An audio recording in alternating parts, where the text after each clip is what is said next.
How to connect Firebase to VS Code. I'm going to tell you how to connect Firebase to VS Code.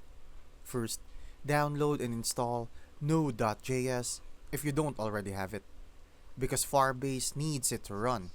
Then open VS Code and go to the built-in terminal. Type a command to install the Firebase tools globally.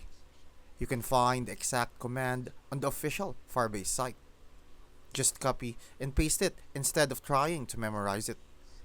After that, sign in by typing Firebase login in the terminal, which will open a browser window for your Google account.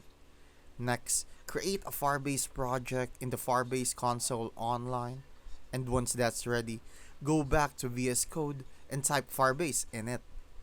Pick the features you want like database, hosting, or functions, and it will set up everything for you inside your project. Finally, copy the setup code from your Firebase project page into your app files and you're connected. From there, you can test locally, and when you're ready, just deploy. That's how you connect Firebase to VS Code in a simple way.